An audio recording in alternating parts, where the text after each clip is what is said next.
everyone. Welcome back to our stream. We're not in the right boxes, but that's okay because we're going to be shifting soon anyways. So welcome back, everyone. It's been a hot minute. We're playing again our continuation of our Outside of Waterdeep, now in Candlekeep. When do we change the background to Return of the Minotaur? It's been like that for a while. Sorry, continue. You're doing good. No, that's okay. It's the best. So we're gonna start off here. I'm Nick. I play Droomstick Harry Pelt. Fun fact, not about my character, but about where I am. I didn't realize that there were things called green sweat wasps that apparently are attracted to human sweat.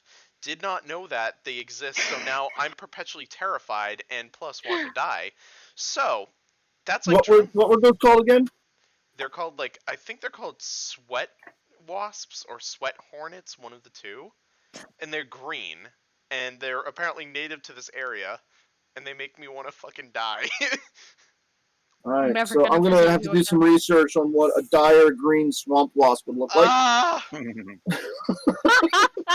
So cool. Droomstick's gotta be afraid of wasps. Just like me, Droomstick wants to fucking leave this plane of existence, but he can't, because his fucking soul is sold, so that's not gonna work.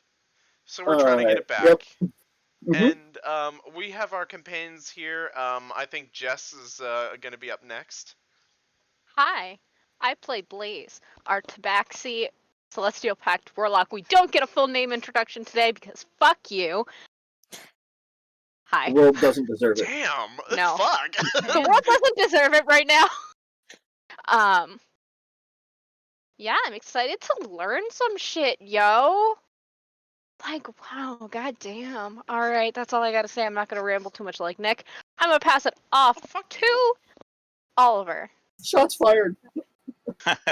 I'm Oliver. I'm also playing Warren Woodbrook, human inquisitive rogue, and the group's field trip monitor for the next couple of sessions. That's mean. Depending on how long we manage to stay in Candlekeep before someone gets us ejected. Are you? Speaking of which, Rude. let's move on to our special guest, Rossi. Can you hear me? Yeah. Yeah. Okay. I'm like, am I muted? I am playing Veal Lerval, and I'm very, very sneaky, and I'm a human wizard, and I've got a Buzzy Bee who helps me as well. Yeah, I'm just here to get the scoop. And whoever else needs to go because I wasn't paying attention. Ooh, be a Sky. Oh, crap. Okay, hi. I'm Sky. I play Lestara, our wood elf sorceress, who currently just minding her own business, and hopefully will learn some stuff, and keep a special eye on our special friend over here, because I don't trust them. But that's about it. Let's get this show on the road. Alright, well, I'm Kevin. I DM this game. I'm not in control. I'm definitely not in charge. I just... I try to keep things from bumping against too many rails and keep things moving forward.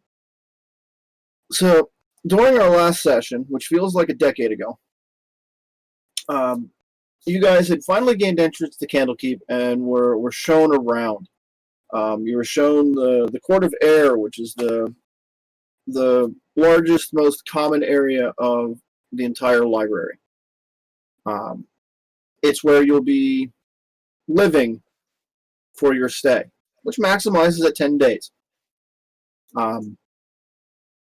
You were introduced to the staff at the inn.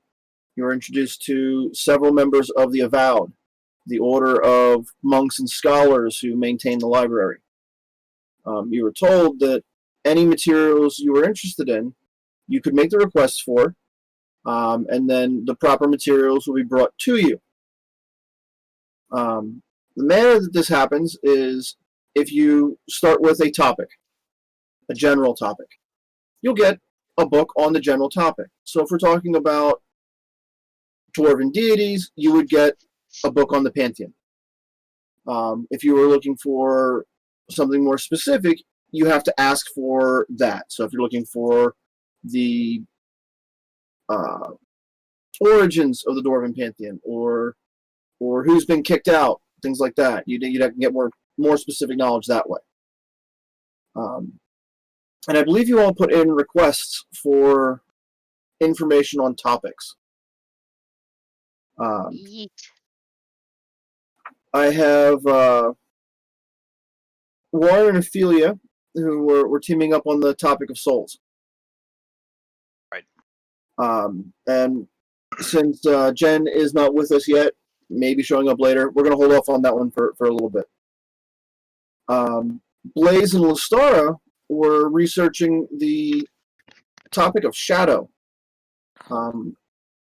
And I interpreted that to mean in the shadowy, mystical, teleporty, shadow planey sense. Yeah. Blaze was also looking for information on liches.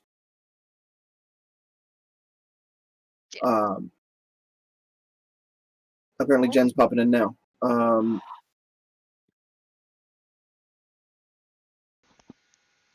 And Drumstick, you didn't put in any requests that I recall. Nothing specific, at least. I think he asked Not for to know. lobster recipes, which Or no, sorry, shape-shifting. That was like... Oh, shape shifting. Right. How did that skip my notes? Okay. I don't know. Let me write that down. So we're not going to me first, so let's go to And Vale, did you put in any requests? I literally just typed it to you. Okay. So the oldest books you have on Candlekeep and the making of, and also a different staff member, I would like to ask for books on ancient teleportation circles or ancient wizards who did work here. Okay.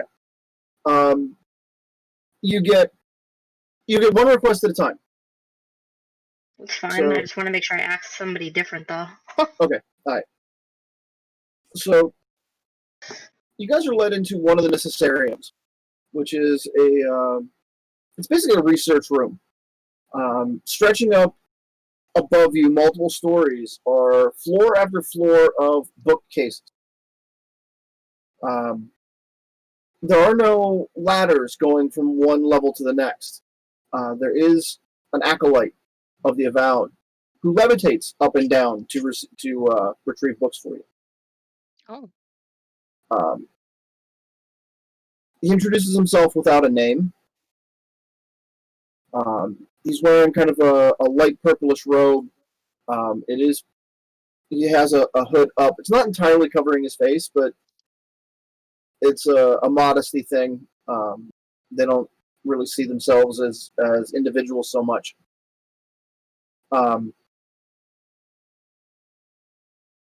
First book he's going to return is for off of Blaze and Lestara's list. You get a book on the origins of everything.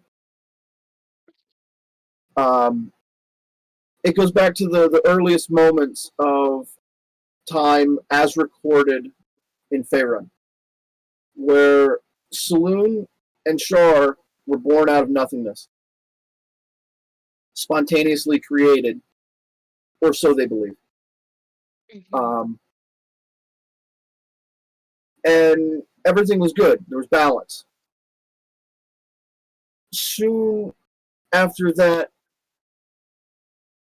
fell into a rhythm. Saloon wanted to expand, so she created a daughter, Shantia. You would know her as goddess of agriculture and the earth. Shantia requested enough light and warmth for things to grow.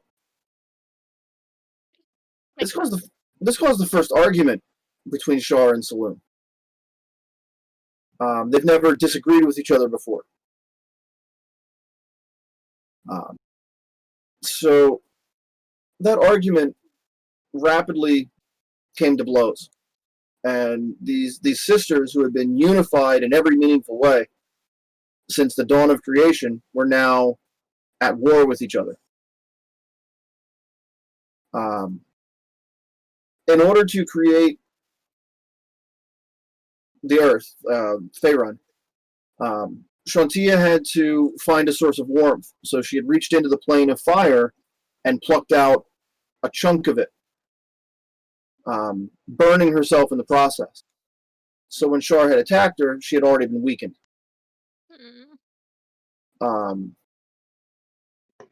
Saloon responded by creating more children to assist her, the other gods that of that era. I'm drawing a blank on names right now, but they're the big important ones.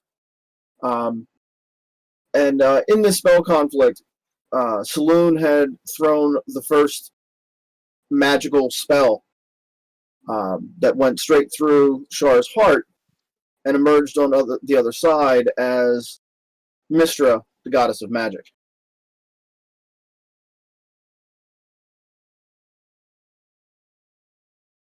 So that was what the acolyte delivered to you. One copy. I'm assuming yes. Yes. Yeah, and the acolyte goes share. on. The acolyte goes on to add, each of these books is a copy. Originals are too valuable for visitors. Fair. Oh, poopy. We were originally researching specifically about that shadow dragon. We want to find out more information about it. What would be the best way to continue? If Is you'd it- like to, what? Go ahead. Share an index. No, you go, Kevin. You might answer my thought anyways. So. There's no way I was going to answer your thought. I was going to offer you more time by going somewhere else. I was gonna say, just give up. Okay, I give up. No, it has to be like an index or something. No, the dragon came from the Shadow Realm, right? I'm not. Yes. No, it came, Okay. It Yeah. ripped Damn. out from there. You yeah. activated my Recall trap the card. issue you're dealing with is during the eclipse, a portal to the plane of shadow was open, Yes, thank you. and the shadow dragon Brackadoom had come through. Thank you. Kevin, Underneath Waterdeep, presumably into Undermountain. Kevin, is that the same like shadowy place that I was stuck in and then apparently just came out of? Yes. Okay. Oh? So in theory, if we find that, then I find out where the fuck I was. Lestara, give Yes. me an Arcana or Religion check. Wait. Arcana or religion check? Whichever you prefer, presumably whichever one you're better at. Help if I had my D&D thingy out. I am so bad. Yeah. Roll 20 and I'll tell you what you had. Okay. I got a 16. Okay. Your Arcana score is a +4, so we'll use that. That'll get you to a dirty 20. Sweet. When you stepped into the Shadowfell, you weren't initially sure what it was.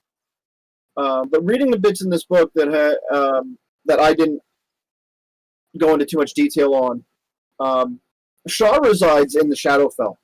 It's a realm she crafted and created to suit her specific needs. You found a way in there once. You could possibly find a way back.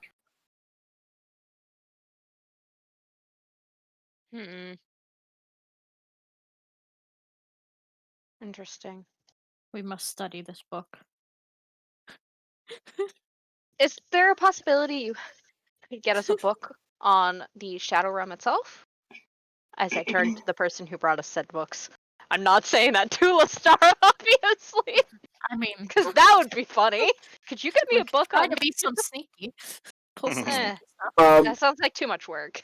The acolyte takes the tome that he'd given you, and floats up the stacks. Vielle,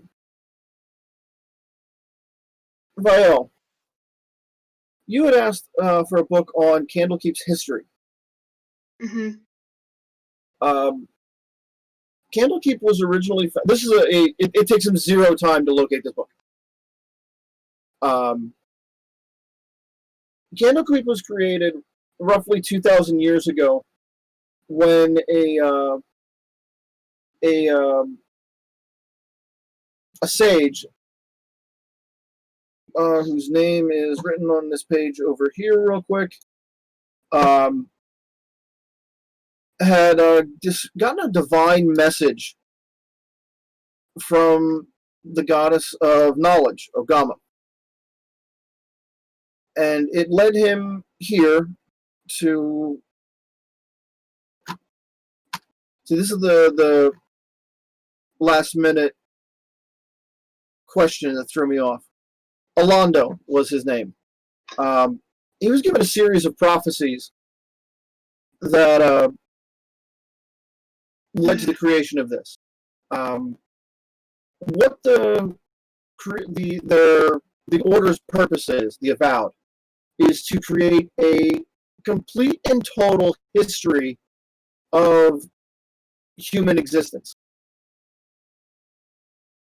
They've been working on this single goal since the first stones of Candlekeep were laid 2,000 years ago. They're doing this because the prophecies of Alondo basically demanded that it be done. These prophecies that he laid out are a series of riddly events that only make sense after they've happened. But so far, everything that he has predicted has been 100% true. You just might not realize it until a year or two after it happens. So the theory goes that by creating a index of all of human history, it will give them insight into what's going to happen next. Are there pictures? Concerning, I don't know, the construction, people who may have worked on the development of the building. you see a couple of different sketches of Candlekeep throughout history. And something you notice pretty quickly is that the configuration of towers changes. Give me a investigation check. Out of curiosity, can Buzzy Bee leave the room? Just, You don't see why not. The rules as they've explained to you are don't damage the books, no conflict inside the library. That's pretty much all you guys need to do to be on good behavior here. Oh, and don't go into restricted areas. You rolled a die for me there. 11. Okay. When you look at these different sketches of Candlekeep, the towers shift positions. But the outside wall and the promontory that the castle sits on do not change. So it's like everything below the wall is repaired and added to, but nothing shifts. You also notice that one of the towers seems to have a pirate ship perched at the top of it. I'm not even going to ask.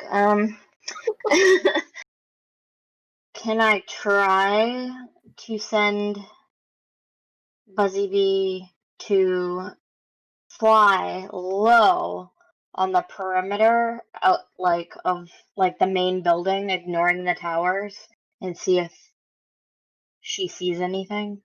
Like you want Buzzy Bee to scout the wall? Scout the perimeter and then work his way in. The perimeter of what? the main part of the building, ignoring the towers that move and just scope out the walls. Look for doors, look for Okay. When you say any building, you should be thinking something more along the sides of a small city. city then. Yeah, whatever. Yeah, okay. So the outer wall you want a survey of. Yes. Okay.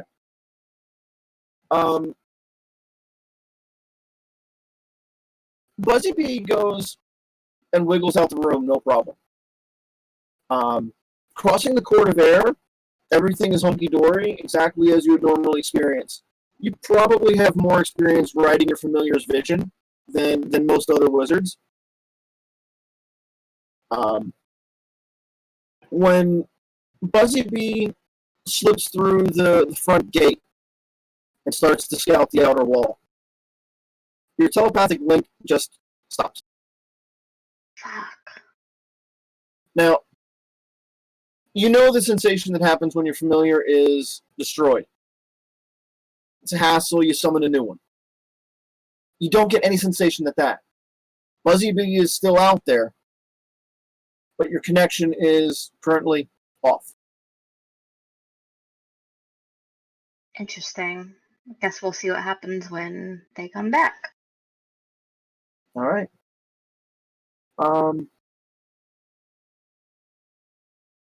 Drumstick. Yes. Oh, hang on. Vial, was there any additional topic you were looking for? Oh yeah. Hopefully, in the history of Candlekeep, wizards or somebody was mentioned who participated in the creation or planning of. I want to research whoever the fuck that is next, specifically. Okay, so you're looking for like architectural, structural information. Yes, particularly any magic users who may have participated in the architectural construction Okay. and, Okay. their history. All right. We'll come back to that. Drumstick. Yeah. You had asked for a book on shapeshifters. Mm-hmm. When the acolyte descends and brings you the tome you requested, the book kind of gives you the willies. The outside binding is in a type of primitive leather. It's like somebody just took a hide and stretched it in the sun and called it leather. So when you open it, the pages aren't even paper. They're sheets of this stretched out, crappy quality leather. Oh shit. Okay. Um, Kinky. Now, when you look at it, you kind of do the language is not common. It's actually in Minotaur. Oh. That's like, yeah. Or not so much. It's not exactly in Minotaur, but it's like it's close enough. You can puzzle it out. Give me a. Let's call this an investigation check too. Investigation check. Okay. Yeah. Oh, you're great at that. Oh, I'm so good at it. Oh yeah. Well, that was a nat 20, so 19 Okay. on He's die. really fucking good at it right now. Yeah. Dirty 19. Dirty 19.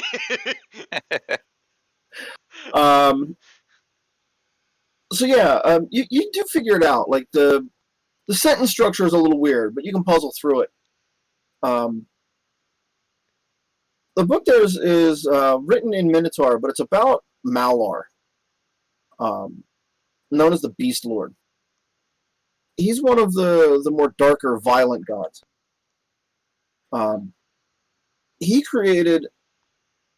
doesn't want just normal followers. He wants bestial fury. He wants that primal rage. So most of his followers are converted into lycanthropes. specifically werebears, wereboars, and werewolves are usually beholden to Malar. Interesting. And it's a fairly simple exchange rate. Power for blood. You spill blood in Malar's name, he gives you more power. I could be a weretar. Um, technically, yes.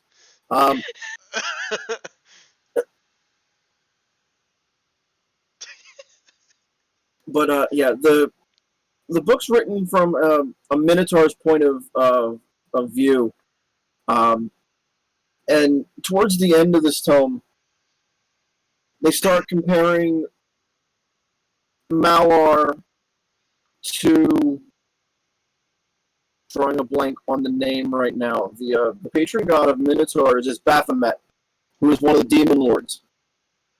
And he's going on to theorize that they may be two halves of the same coin, and that all Minotaurs should follow not Baphomet, but the true power behind that, Malar.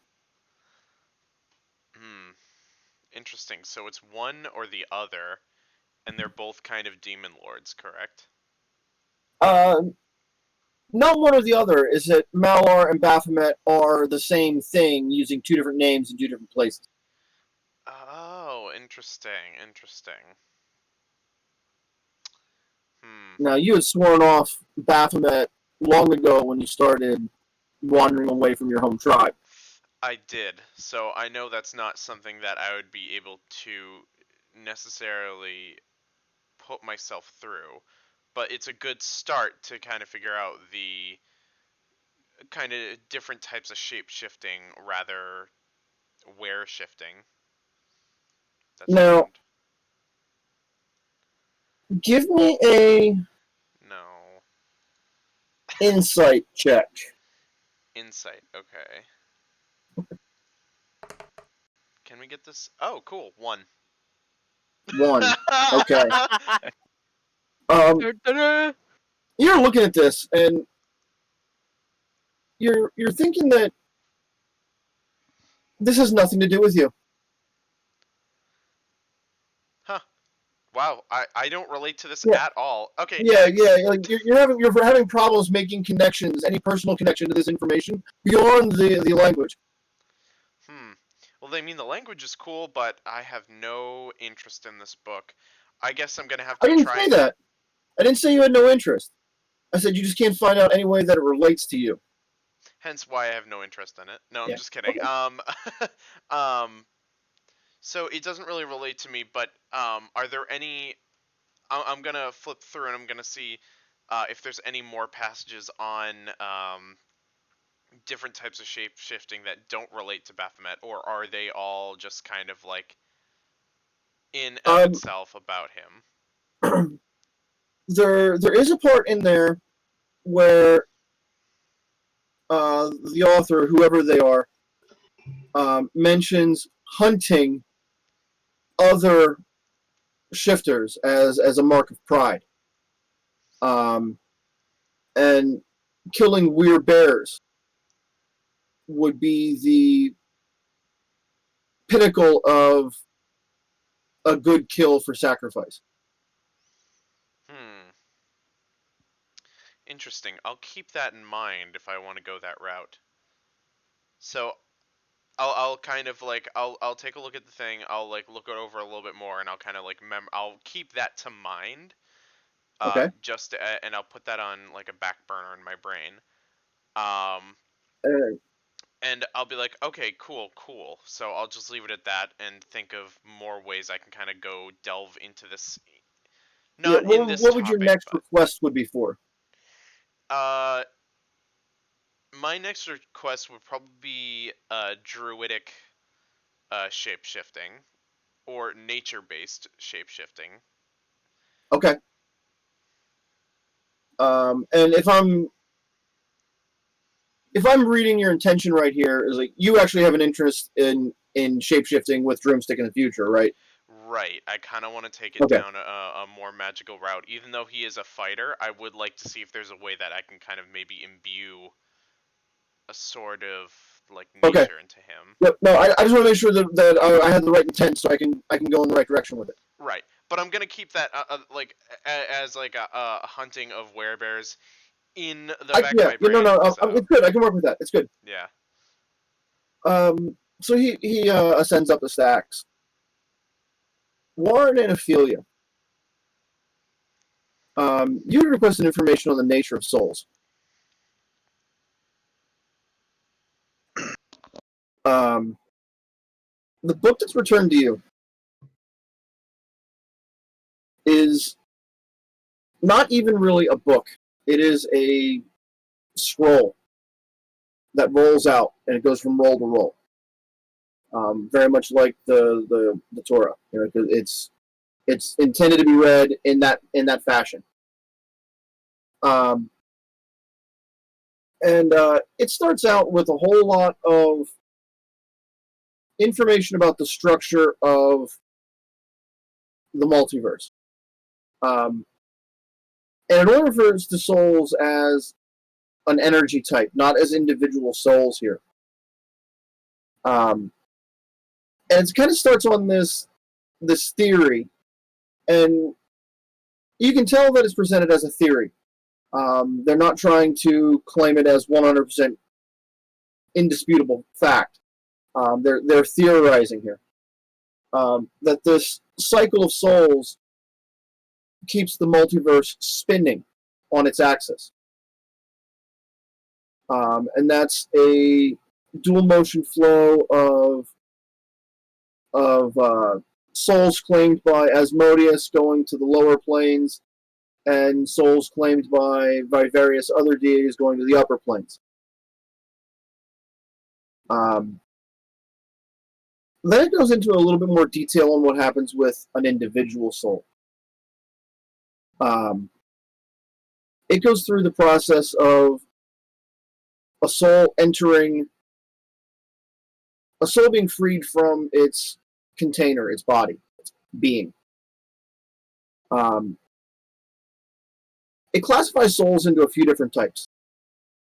Most of the information is laid out on mortal beings, of which humans and dwarves, etc., would be included. It lists elves as something else. It mentions these souls go to the fugue plane and are almost always scooped up immediately by a deity that they have a connection with. Then these souls go to whichever plane of existence their deity resides on. In kind of a footnote sort of fashion, it goes into unclaimed souls, which remain in the land of the dead. Now, Ophelia, you can confirm these particular bits by all your church's teachings. Mhm. Souls there get judged by Kelemvor, or whoever the god of the dead is at the time. And they stay in the land of the dead, the city of bones, more or less fueling the mechanisms that work there. Then are eventually ground into oblivion by giving their energy towards the castle of bones.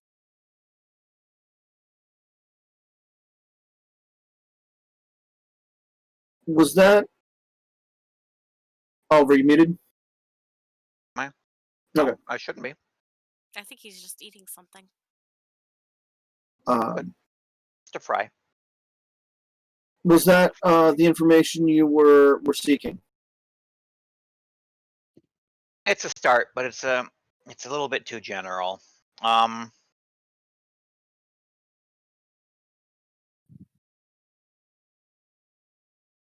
We already know that Drumstick signed his soul away. So we need some kind of information to that helps us combat that. I've already got the book on infernal law. Anything that can help us break a soul binding contract? A lawyer. Um,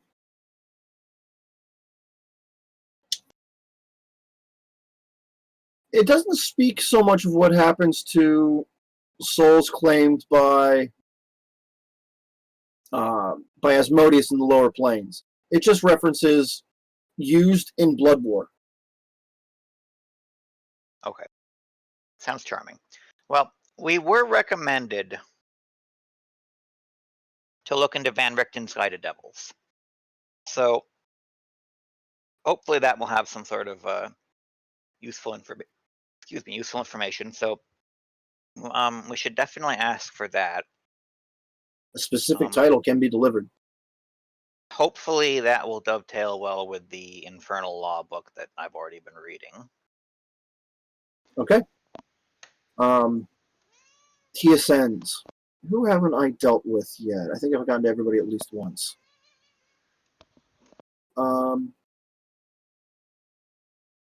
Blaze, what was your second request? Liches. Yes. I was like, which one? A book returns to you. It's actually titled Van Richten's Guide to Liches.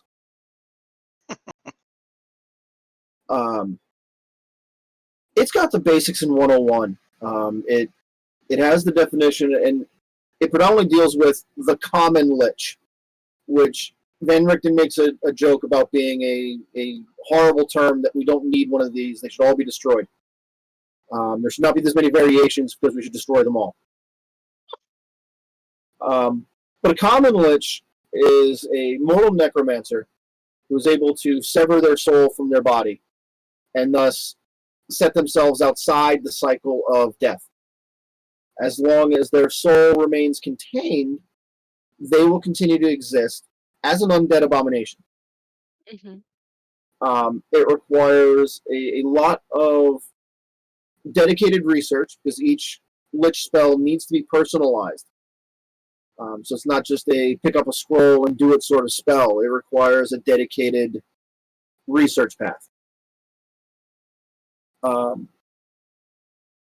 It references that the Lord of the Dead, Dragal, often facilitates this. Now, you've traveled with Ophelia for a while, and you're quite certain that the Lord of the Dead is Kelemvor. That's strange. So let's go with a religion check right there. Think I'm decent at these? I think you picked up the skill. Nat 20, so a 23. Kelemvor was not always Lord of the Dead. He's only held that position for roughly 100 years. Oh, jeez. He knew. Yeah. He's still the rookie in the God Court. He's a baby. Now Mystera dies all the time, but it gets complicated. But yeah, he is one of the youngest gods. He rose to godhood at the same time as one of the Mysteras, who has since again died, and Cyric, the Lord of Madness, Prince of Lies, and all-around good fellow. That's who my paladin follows. What was that? That's who my paladin follows. Oh wow, that's not good. She's interesting.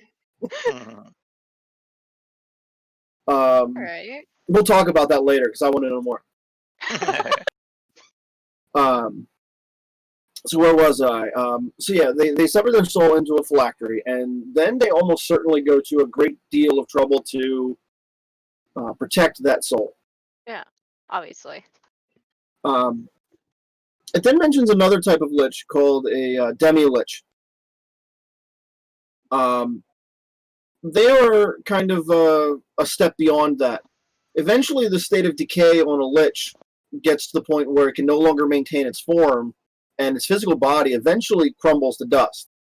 Now, this generally happens after thousands of years. Some liches may have done things to artificially speed that process up. When the body decays, they become a purely spiritual problem. They lose none of the malevolence, none of the connection to death, and all of the things associated with that. But they no longer have a physical form. It makes them nearly indestructible. Liches, both common and demi-lich, require to feed on souls over time to keep themselves alive.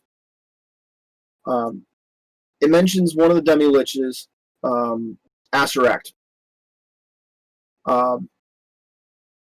has taken up the habit of he is a demi-lich, of creating death trap dungeons and stocking them with all sorts of glorious, tasty loot options to lure adventurers into their certain death. He's brought you wonderful things like the Tomb of Horrors and the Tomb of Annihilation.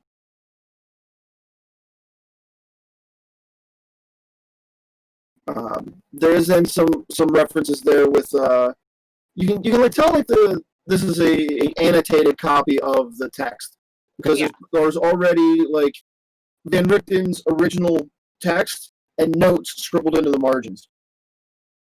One of the notes there is Aceract dash God question mark.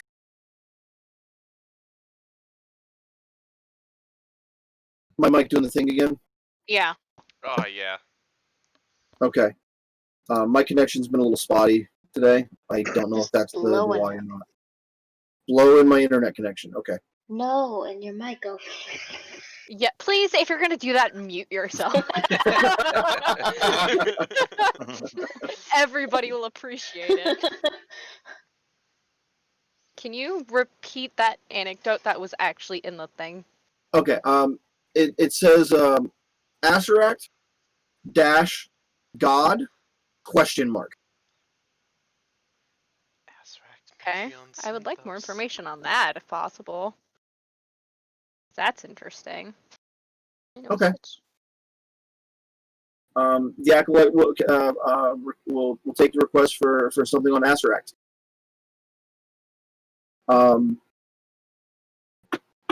Let's go back to Vielle. Your second request was for architecture. No, for wizard, like, are you kidding me? The wizards who participated in said architecture. Okay. So, like, if, Scooby-Doo helped build, I want to learn about Scooby-Doo. Okay. So the founding members of the order were priests of Ogama, god of knowledge, Denir, the god of writing, Mystera, goddess of magic, and eventually Gond, he's the tinkery smithy guy. I'm great on descriptions tonight, I'm sorry. But it's basically the clergies of these four gods that form the four pillars of the origin story. They don't mention any of the functionally subcontractors by name. They mention a lot of it as gnomish construction,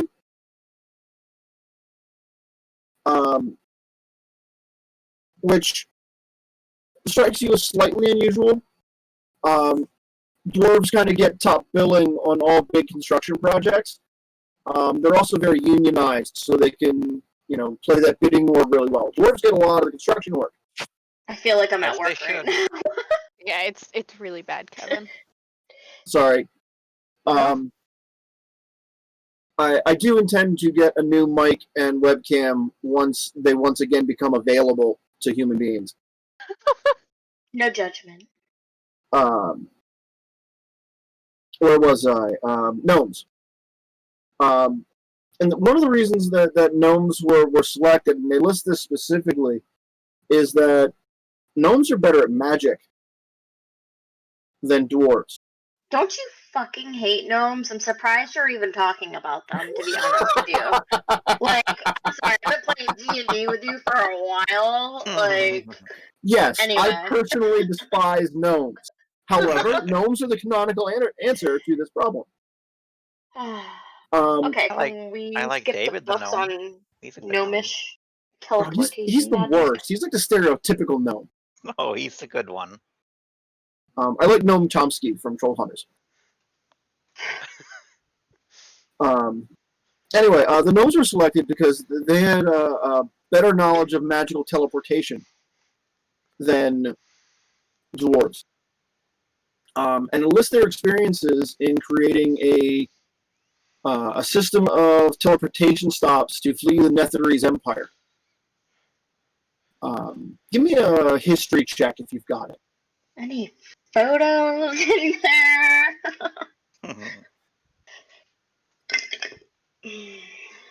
What am I looking at? History.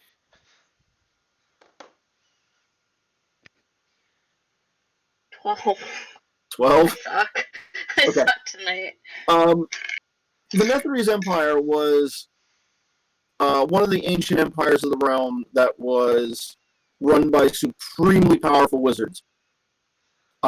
They used a different set of laws for magic and did unspeakably powerful things, many of them very bad. Do we have books on that? There are many books on the Netherese Empire. Fuck, I have so many things to look up.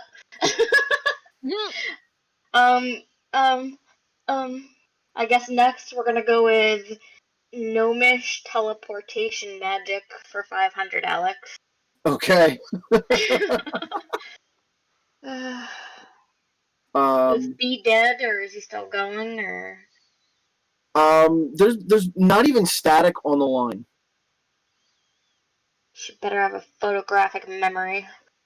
Give me an Arcana check. Let me try a different die.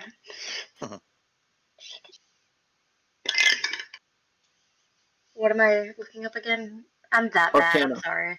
Arcana. 13 plus 9, whatever that is. 22. You're confident that if you go through the process of dismissing and resummoning her, she would return to you. But then I wouldn't have, like, all that intel. Takes about 10 minutes to do that. Nah, we wait. She'll come back. Okay. If she's not back by, like, midnight, I'll just say fuck it and redo it. All right. And your next topic of research was gnomish teleportation? Okay. All right. Next question. Broomstick, what was your next topic? My next topic was on druidic or nature-based Shapeshifting. Okay. Thank you. My God, I kept thinking teleportation, but I'm like, no, that's not right. Okay. The book that comes to you is in Elvish. Oh wait, hold on. Elvish? Oh, I can read Elvish. Really? Okay, cool. Yes, I can. Coincidence.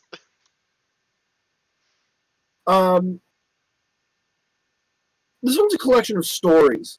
And when you read through them, it's hard to determine if they're historical stories or fictional stories.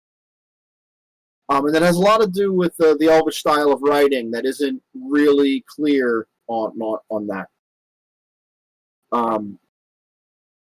But it tells a story of various druids throughout Elvish history. Each one of them finds a way to shapeshift into often a specific animal. Like a lot of druids are one-trick ponies, no pun intended. And So they only ever take one or two forms. They refer to them as Circle of the Land. There's also a flavor of druid called Circles of the Moon. And that throws up a flag right away that it's possibly saloon related. And these shapeshifters can take on many forms. And they kind of eventually get to a point where it no longer matters if they started out as human or another race. They can shift through forms so fluidly they can take on whatever form they choose for however long they choose to have it. And it leads to a state of ageless immortality. Oh, interesting. Ageless immortality. That's lit. Oh man, then I'll never have my soul taken from me. Yeah, that Yeah? might be the loophole. Oh fuck. Okay, interesting. I'm gonna take this and I'm going to kind of read more deeply into it because this is actually very interesting to me. Okay, so you want to take some time to deep dive into that tome. Yes. Okay. I can work with that. Let me do another thing here real quick. I just want to double check something before we move to the next. Okay.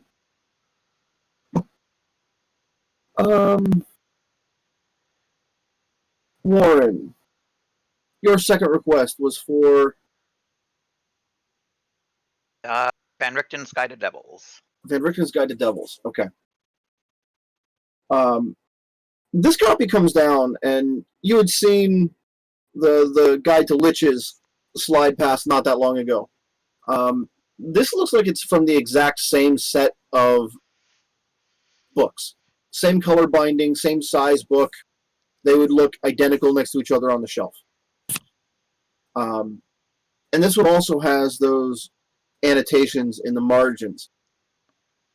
Now here it goes into it starts with the disclaimer on the nature of devils. Their reputation as tricksters is not 100% accurate. Devils are physically incapable of telling a lie. But they do not necessarily speak the truth.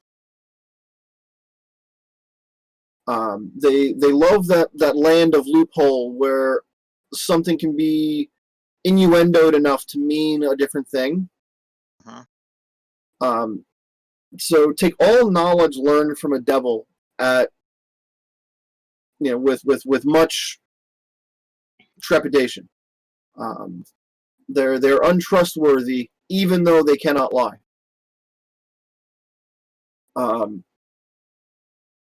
Devils have only two purposes: to collect souls and to fight the blood war. All of their actions will lead to the advancement of one of those two goals. Souls generate power. Power wins the blood war.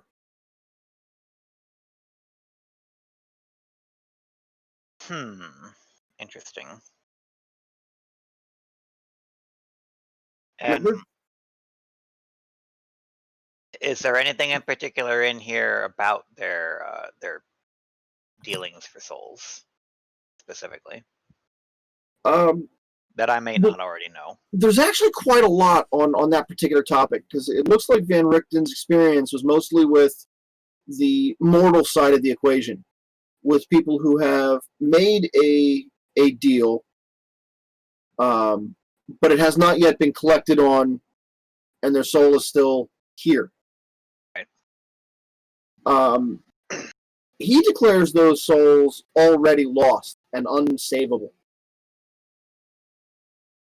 and recommends a swift destruction to limit the amount of damage they can do while on the mortal realm.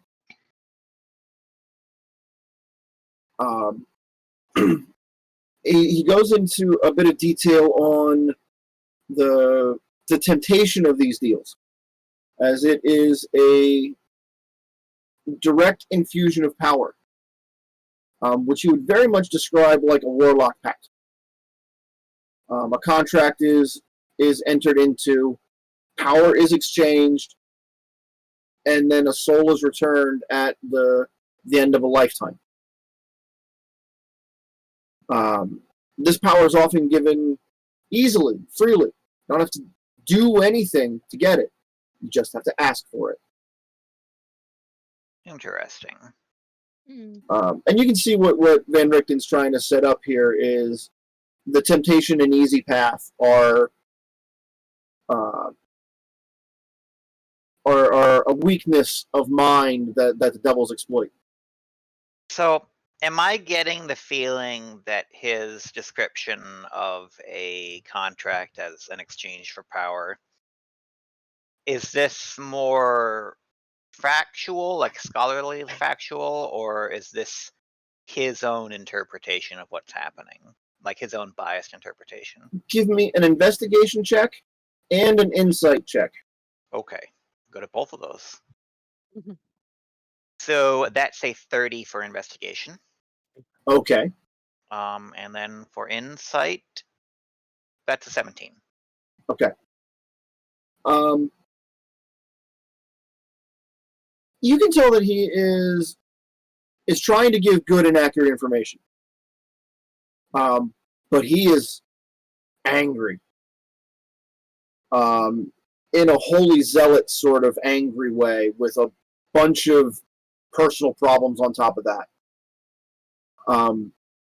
So while you can tell that he is trying to be accurate, that anger comes through all over the place.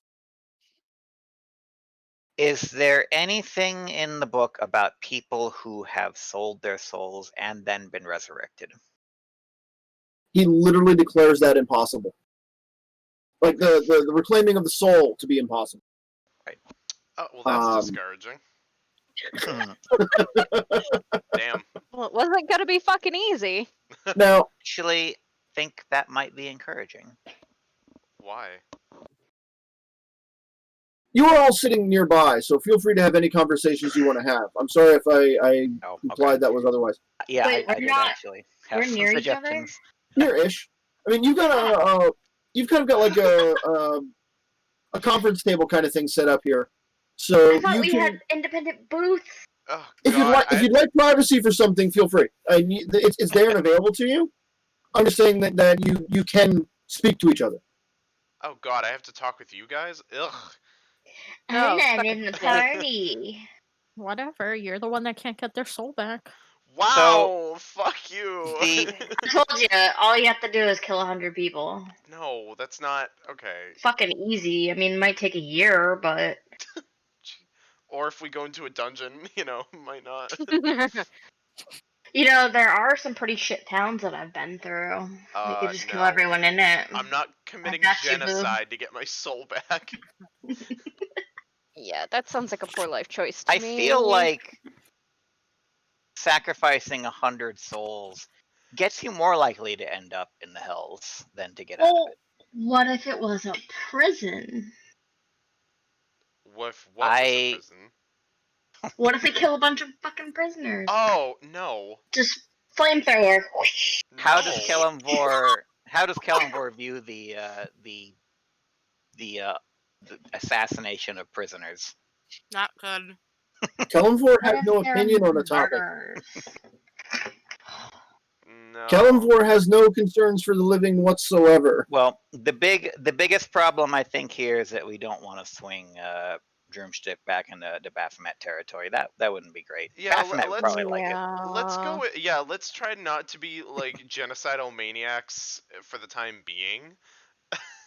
Okay. Let's leave that for the so last resort. Time being. Yeah, that's like Plan Z.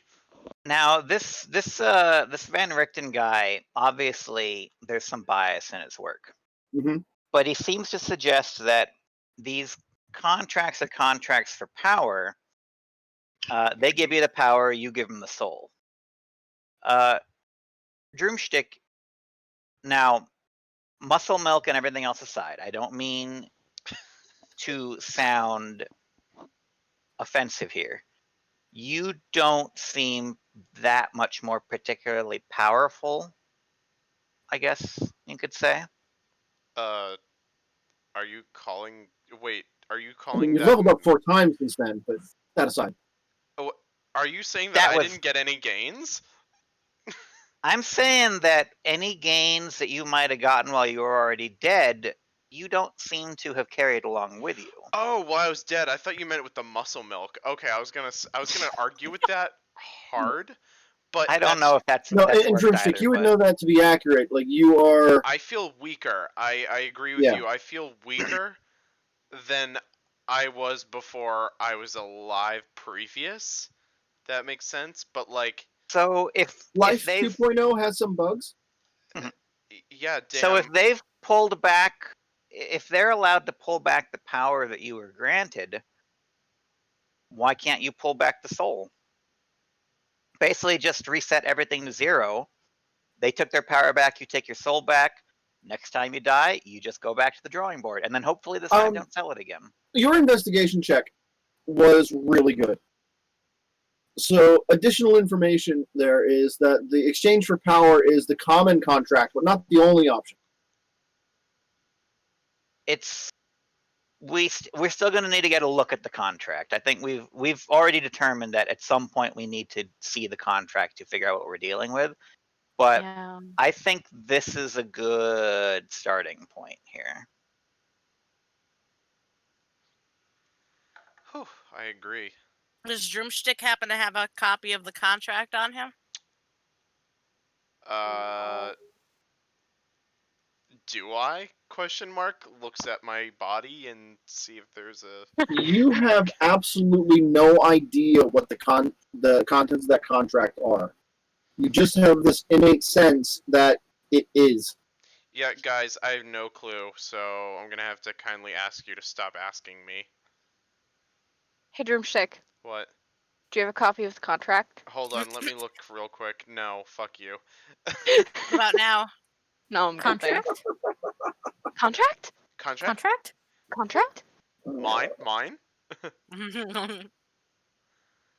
I mean, that in itself, it's okay. So devils, I'm going to assume they mostly make a lot of their contracts by getting someone into something they don't realize that they're in trouble for.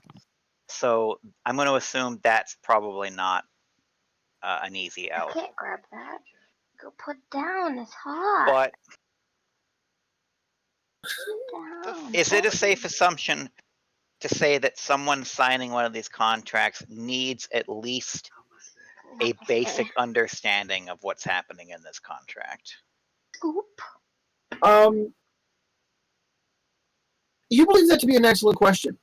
Van Richten does not go into any detail on the devilish side of things, really. His research is on the mortal realm, the prime material plane impact of those contracts. Okay, well, then I think I've got as much as I can out of this book. We are going to need some sort of book. I've already got the Infernal Contract Law book. So the acolyte, he doesn't really even introduce himself. He just starts speaking. You may want to reference an expert instead of a book. I think that would be best, yeah. Do we get to meet an expert? A PhD? There is a man whose name I thought I had written down. His name is Biff now. His name is not Biff. No. His name is No. Biff. He wasn't even like that mean. I felt really bad kicking him off, but No, you didn't. No, he didn't. he didn't say he was sad, so I feel better about it. Oh my god. You know, I made Anka go and ask him if Gruxlug the Tiny. It was such a great What? name. I couldn't. Wow, that's The- so the attractive expert. sounding. The expert on infernal contracts available in Candlekeep is Gruxlug the Tiny. Okay. Gruxlug the That's- Tiny. Terrifying. I can arrange a interview period tomorrow. That would be good. Thank Do you. it. Do it. And we'll cycle back to that shortly. Blaze and Lestara, your next question was More information on the actual shadow. Words in English. Shadowfell. The Shadowfell. Yes, thank you. I almost said the Shadow Realm. Yeah, I know. The Yu-Gi-Oh realm. the tome that's delivered.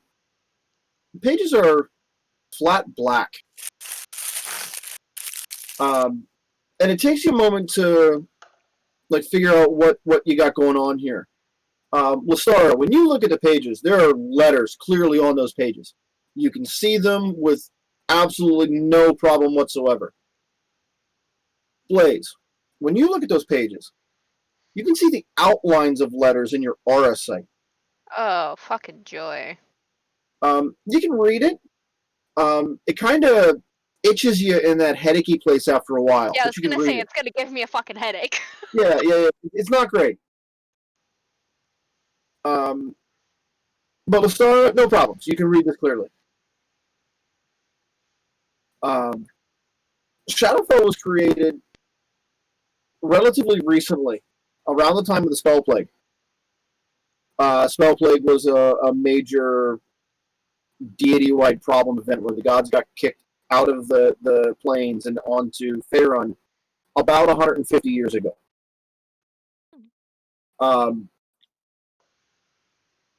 What Shar had done was she took the previous plane of shadow and merged it with the negative material plane. Mhm.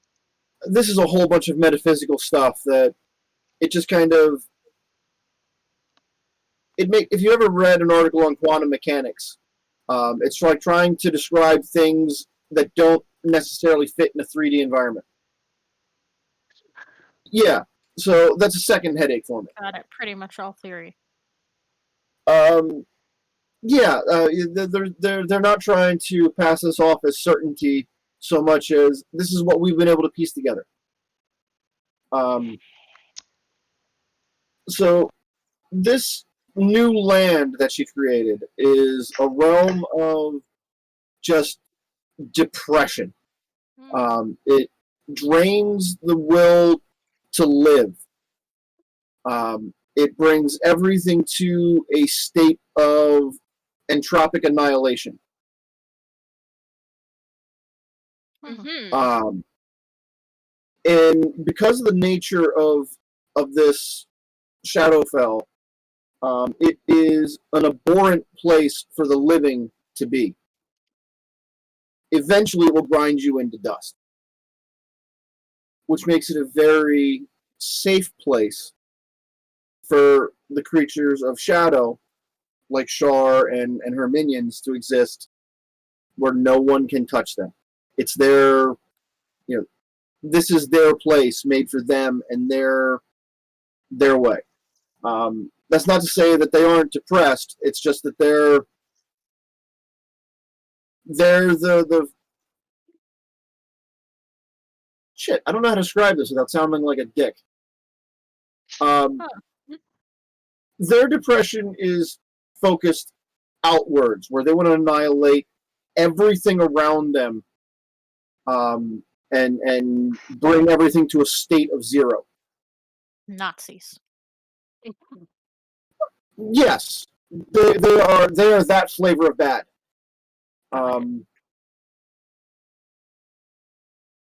Now, it mentions that the Shadowfell is a dark mirror version of this world. So, a location in this world, if it has enough resonance, will also appear in the Shadowfell. Or at least a version of it will. So, and it uses a for example here. It names a castle that you've never heard of. Would exist in both places, and it lists all of the atrocities that happen on that castle in the Prime Material plane, which would also have it exist in the Shadowfell. Nice. And it mentions that as one way to cross between this world and the Shadowfell is to go to one of these places where these dark atrocities have happened, and there may be a crossing over point.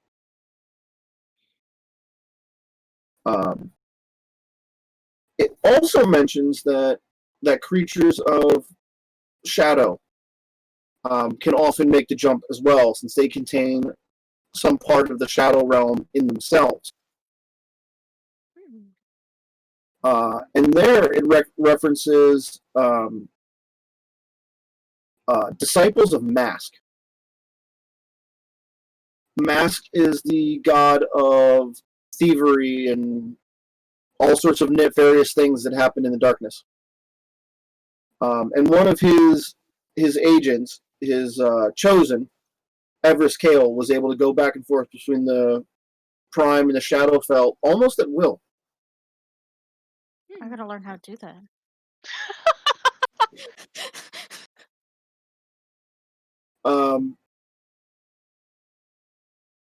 There's a dated reference on Everest Kale that he was last seen in the city of Westgate, which is quite a bit away from here, but it's a large enough city that you've heard of it. It's in the Moonsea area, just on the other side of Cormyr. Everest Kale was seen in Westgate less than 10 years ago.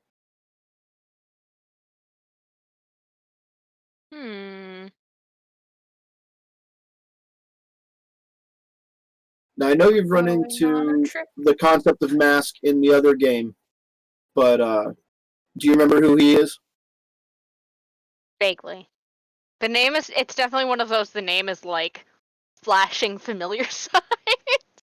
That was when Razi's character in the Sunday night game stole the Mask of Mask from the Shrine of Mask. Yes, okay. That's where, okay. No, yeah, that was... Mask approved. Yeah, let's not tell her about the tiara from her ancestral tomb. Yeah?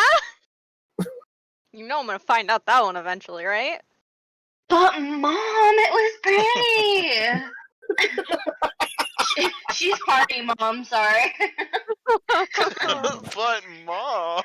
Sky? Yeah, now Warren and Warren and Volna would have a great conversation. Yeah, they would get along very well. Sky is a silhouette. What's that? I said sky is the silhouette. I mean, that's fitting for Lestara. Yeah. Creature of shadow. Very fitting. Cold. So there is more in that tome if you wanted to look for specifics. Is there any more information in it on the guy you mentioned whose name I already cannot remember? Everest Kale. Thank you. Give me an insight check or an investigation check. Whichever one I don't suck at. I think they're both intelligence skills too, so it's really... Oh, I'm not a -1 in insight, so I'm gonna go with insight. Wow. Okay, yeah, they just have different stats, so... 16. Okay. When it references Everest Kale, you can absolutely tell that he is important historically. He's he's a bigger person than his reference in this book. Yeah. I want more information about him, I do believe now. Okay. So, you guys have been in the necessarium here for several hours. You're getting hungry. You're Blaze probably has a fairly nasty headache by now from reading that last Yeah. film. I need a nap. Yeah, you kind of the acolytes kind of nudging you guys to take some time to reflect on what you've learned while they research more.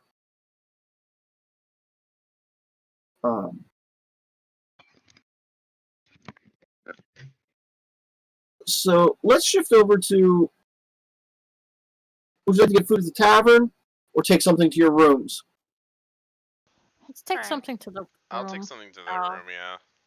Okay. Yeah, we're Fair gonna enough. all pile in a room and have a I nice, guess. good old Yeah, discussion. so it's like a con A powwow. hotel room where you've got a whole lot of people eating food out of buckets If somebody brought a with rice not enough chairs. I mean, I'm content to sprawl on the floor. Kind of disappointed there's no windows, so I can't, like, lay in the sunlight and eat. Yeah. But, you know, whatever. Do what you do. Just close your eyes and pretend. Yeah, it sounds like a you problem. No con hotel is Can I complete without cast, like, a somebody- light spell on just something that's, like, there just to have the light? I'm just gonna Yeah. levitate and eat. I'm just gonna do that for shits and giggles. Listen, I no, like that. no So you con actually have, hotel room is complete without somebody making ramen in the coffee pot. Never done that. Nope. Yuck. Jesus. Well, Star, why don't you levitate? That would be great for you to just float above that. Oh my Okay. god, yes. You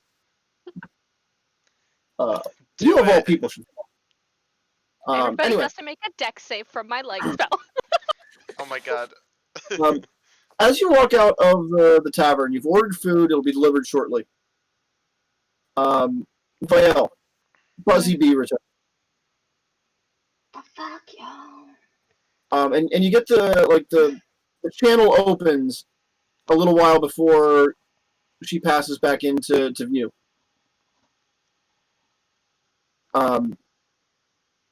You've worked out a system with Buzzy Bee where she can give you kind of a breakdown on what happened. It's not the first time you've been out of contact with her. Sometimes it just happens on range alone. It's only got a couple of miles before that telepathic link stretches too far. Mm-hmm. So you've worked out a system where she can download information.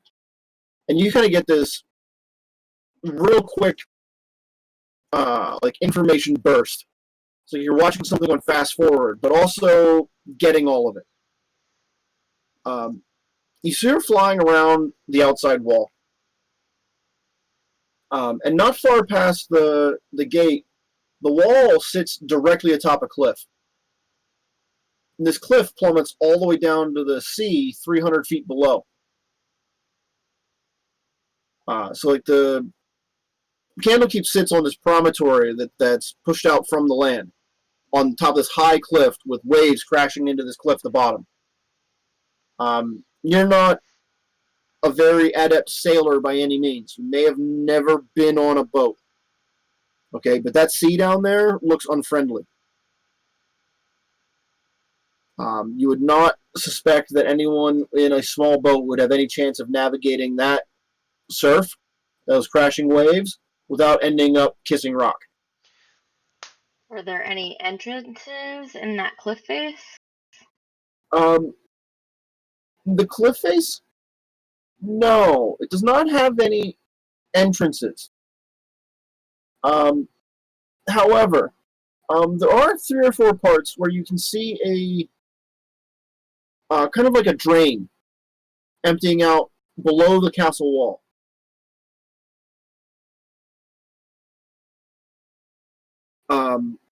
Give me a perception check.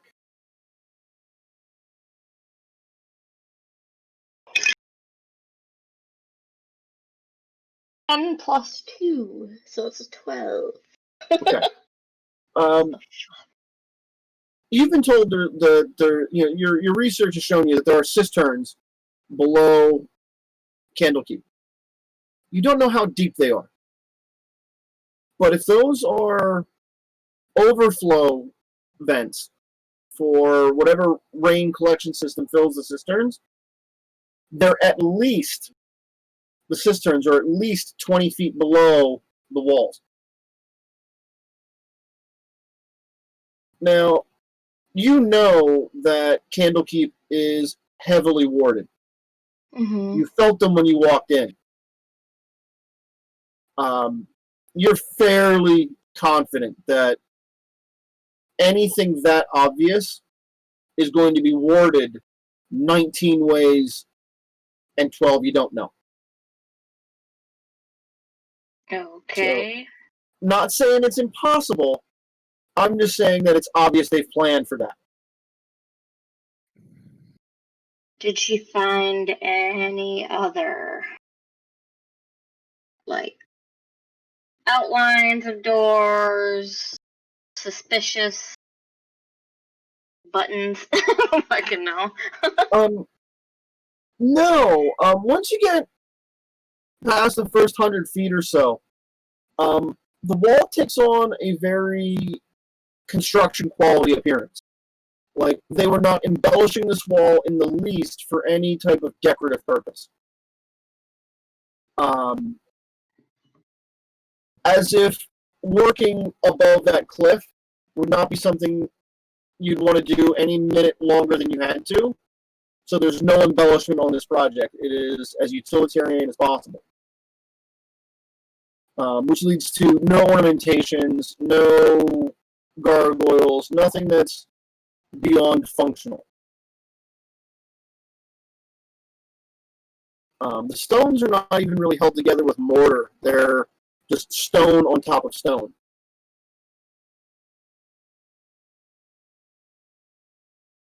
Okay. So Buzzy Bee has returned to you.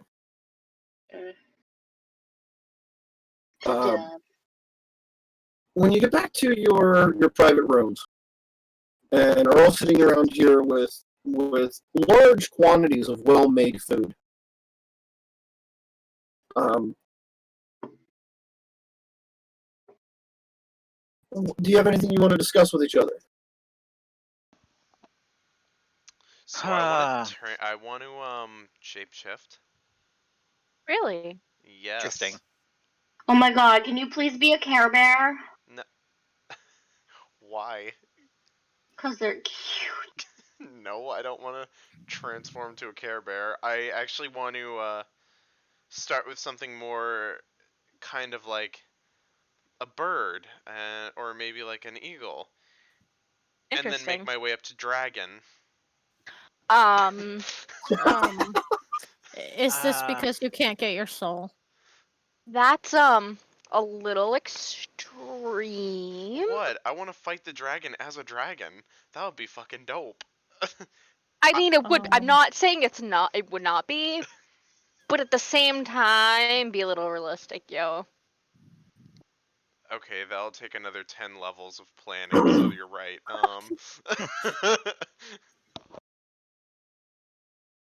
Shapeshifting are you even into? What? Sorry. What type of shapeshifting were you looking into?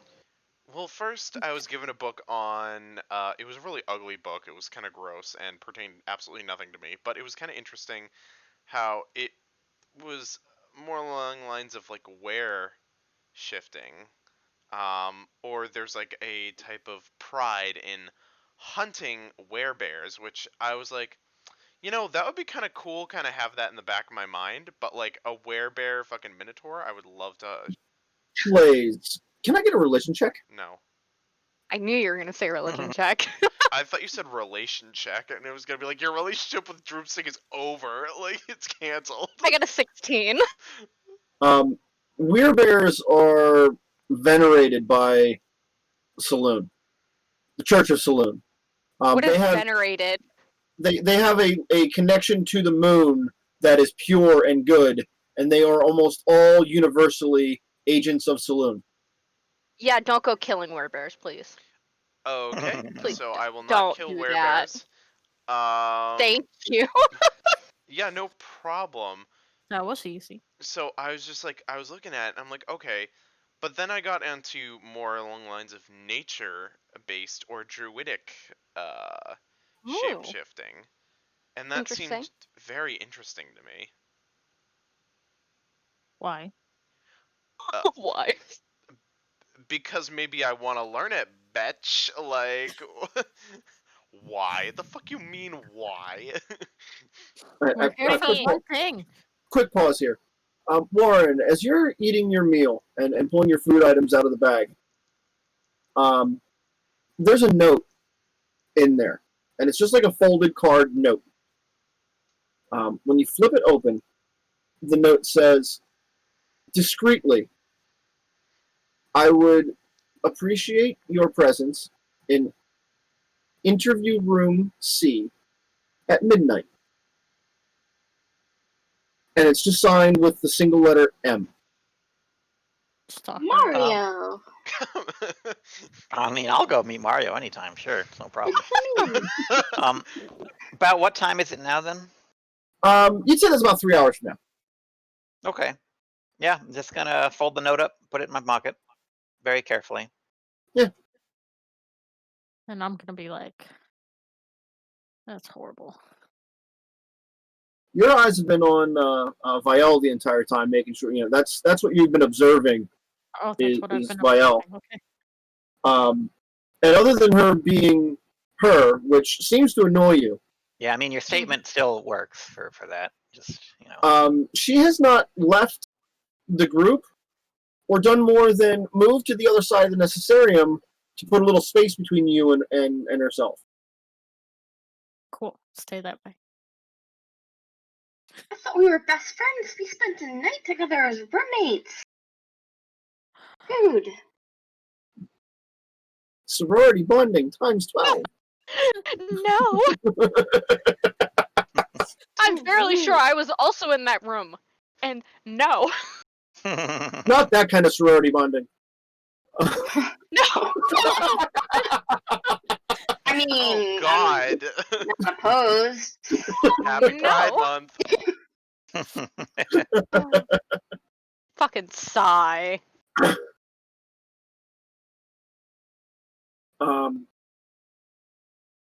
So it looks like that conversation's petered out a little bit. Yeah, I just need to bring up. We've already kind of discussed it. We're almost at the point where we need a copy of that contract of Drumsticks before we can go any To be further. Yeah. Which represents a problem. Because as far as we have understood so far, those contracts are a little bit difficult to get a hold of. You just have to go to Vielle. the library. I mean, not the library. We're in the Vielle, library. give me a religion check. Oh, let's use Ty Hell's die. Come on, Ty. Remember, fireball. Bitch. What religion? Is that even on my list? Yep. Oh, alphabetical. You dickhead. 9 plus 8, whatever that is. 17. Shut up. I don't Um, math. if you ask Asmodeus a question, he will give you an answer at a very reasonable price. I will relay this to the group. Okay, Oh hell nah. define reasonable. Are we talking like we slip him a $5? Because that's reasonable to me. Usually, I mean, Fiverr. I would guess souls are a favor. favors can't- mostly. Okay, you no. give the favor. I think he'll give you one veto. Or at least you could ask. No, fuck him. He's an asshole. Fuck him. Fuck you, chicken strips. Yeah, fuck you, chicken strips. Chicken strips. Oh. I don't think. I mean, there's no way he's going to help us undermine his contract. I mean, he may be willing if you're gonna have to pay a hefty price. We're not paying a hefty price. All right, so we're gonna give them Warren's soul. It's just one deal. What could go wrong with one deal with We Asmodeus? already A know. lot. We already know what happened with one deal. All of us just point at Droomstick when the words float from the Wow. ceiling. I feel absolutely singled out, and I'm gonna go to my room. Yeah. Oh wait, I'm Okay, already in bye. the room.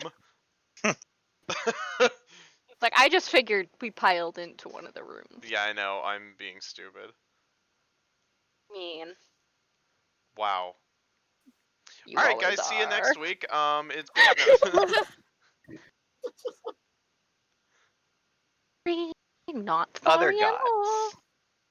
There has to be. We know the gods are okay with this whole soul trade thing because good and evil, whatever, shadows and light. We get that. But surely the gods aren't content to just let Asmodeus sit on every single contract and not let anyone know because, oh well, trust me, this is what it was. We get all these souls now. There's got to be someone who's at least keeping an eye, like checking that he's, dotted all of his I's and got all of his commas and periods in the same place or the right place. So surely there's a way to get a hold of this besides just going through Asmodeus.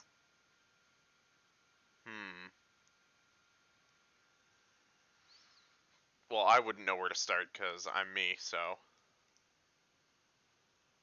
Well, we were given that one Hall of Records place in Sigil. I don't know if that's the only place, but it's at least one option. But there's got to be a place that the gods can go to when Asmodeus is like, "Hey, by the way, your guy signed his soul over." They got to look over the contract somehow. So there's got to be a way to get a hold of this. I'm sure they're not all making deals with Asmodeus every time they want to look at a contract. There's got to be an option somewhere. We just got to find it. Are you saying that people bookkeep Asmodeus's contracts? Someone has to. I think so. If the gods are okay with this, I mean, you can only trust a devil so far. You can't take them at their word. That's something I've learned.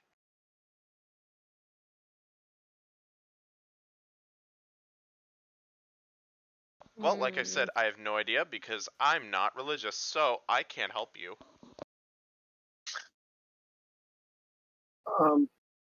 At the risk of leading the conversation.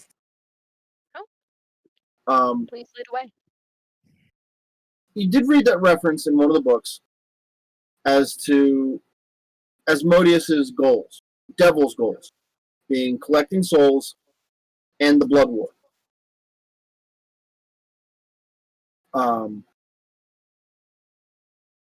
Has it ever been explained to Warren anything on the blood war, or is that a first time you've heard the term? I do not remember how much Warren knows about the blood war. I, as a player, no, I don't remember how much Warren. So then the question I would pose to Warren is there a connection between the search for souls and the blood war? What are the souls used for? Right. Well. And another question would be, why do the gods allow this?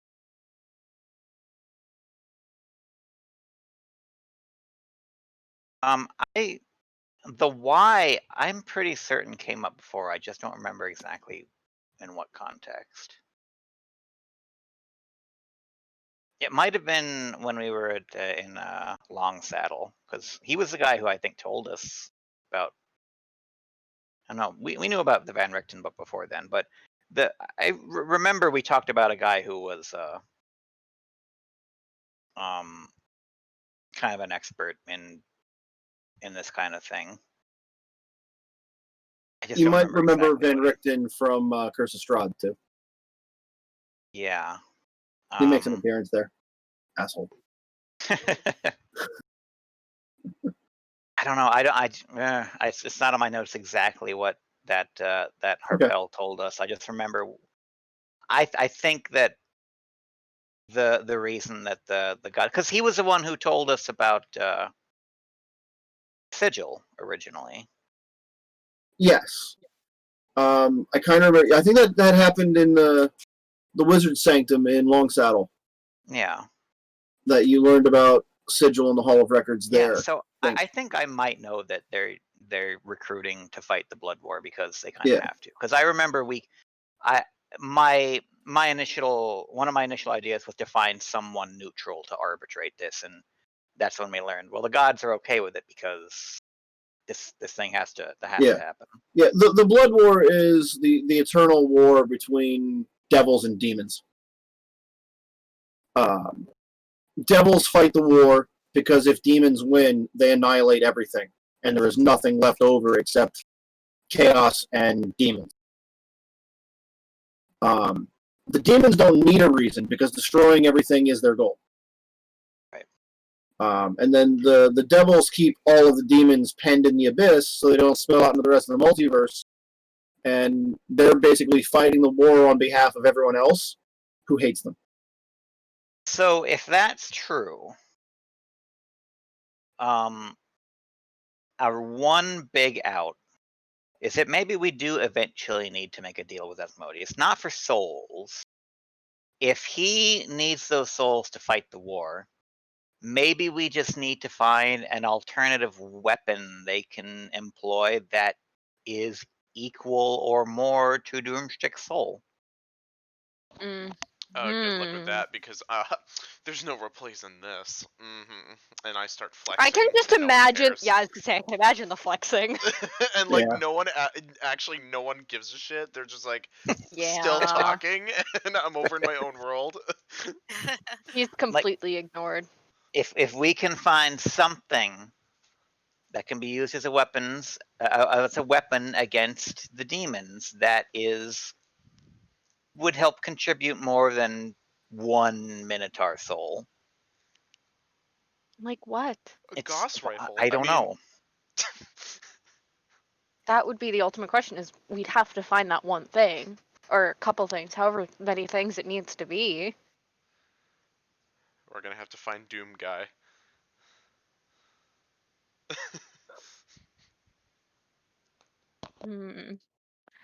So that's, without knowing the contract, that's the only thing I can think of that could get us out of this. Yeah. So what would you say would be your first goal? Tracking down the contract, or finding loopholes in finding an alternative payment for the deal? We're gonna have to Sacrificing turn Drumstick. a weapons dealer for fucking Asmodeus. I mean, it can't just be like a random weapon, though. If it's something that kills demons and he's not gonna, if the gods are okay with souls being turned over to kill demons, why not a big bomb? I don't know. Well, let's just give him holy water bombs or something. I don't know if they would like that. So let's skip ahead and have Warren. I assume you want to sneak out to make this meeting? Yeah, I'm just gonna I've had enough of this discussion.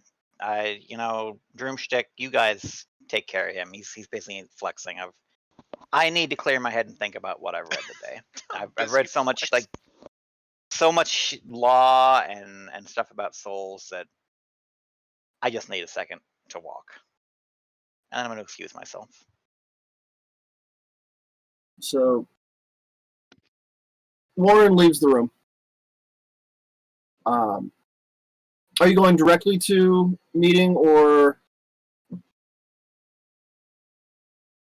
If I don't think I'm being followed, then I will go directly to the meeting. But I'll keep an eye out just to make sure that no one's How about you give me a stealth check?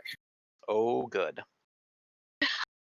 I've got this up to a +4 now, thanks to my dexterity. It's not as bad as it used to be. That's a 13. I'm doing my best. He trying hard. Okay.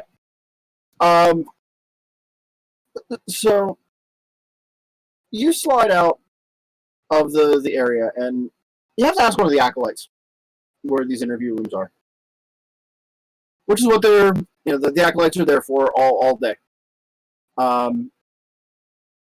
So acolyte leads you to a room, and it's just beyond the necessariums.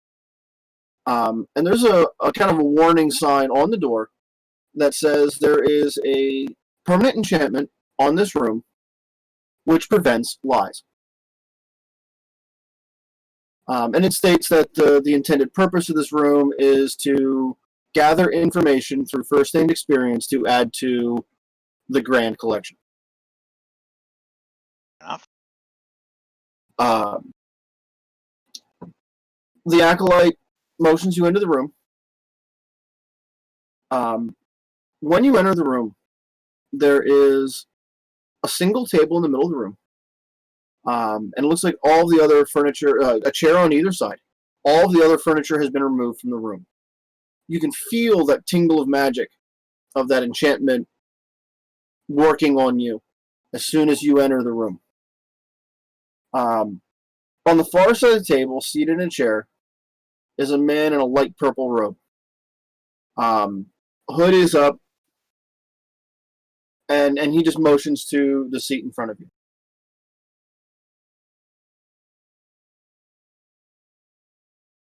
Do you take the seat? Yeah. Sorry, I'll sit. Right.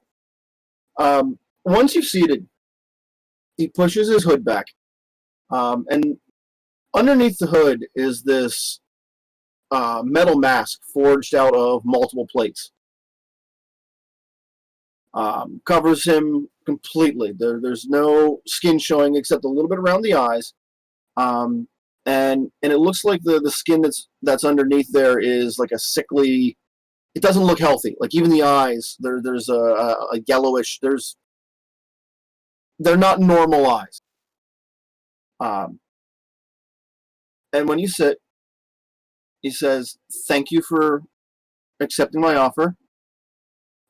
We have a lot to discuss, and I will explain as much as I can.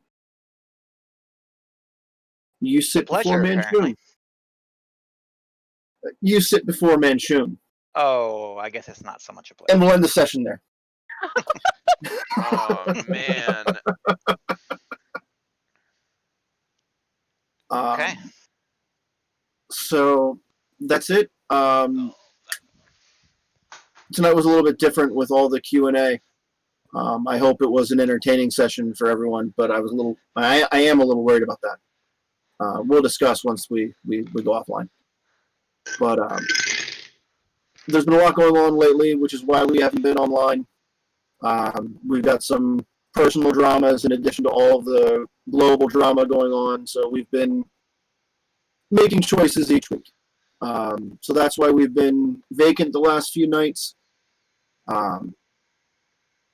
Until next week, when we fully intend to have both of our sessions next weekend, you can track me down on Twitter at Evil Sales Associate, Evil Sales Ass.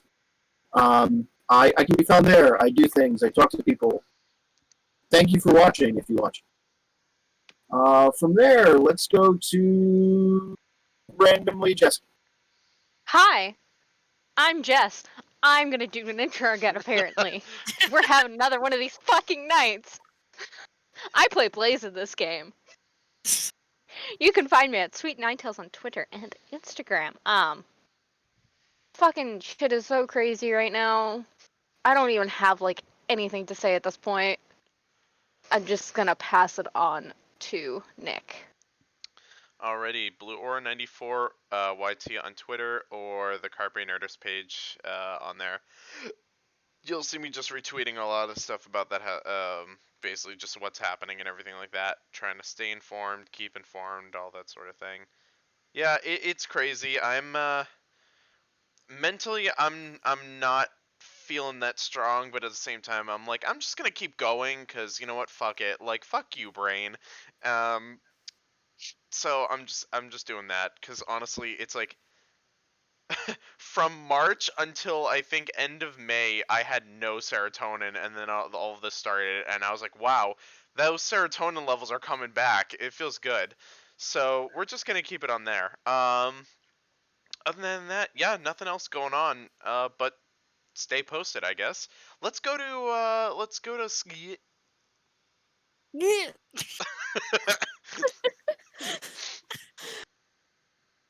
Hey guys, it's Sky.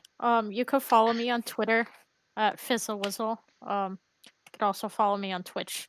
I'm currently starting to stream Animal Crossing. So come play. Come have fun. Come visit my island. That is all.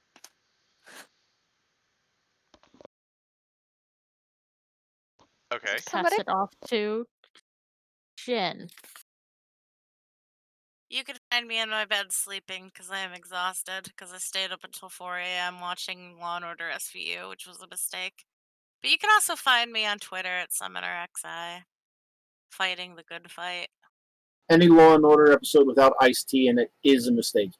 Oh, I don't watch the later episodes where he's gone. I guess I will pass it to Rozzy. So I am Cinder Wizard on Twitter and Instagram. Also, not really doing much right now. It's a lot. Yeah. Plus, it's just that all of 2020 is just like killing me right now. There's only a few decades left.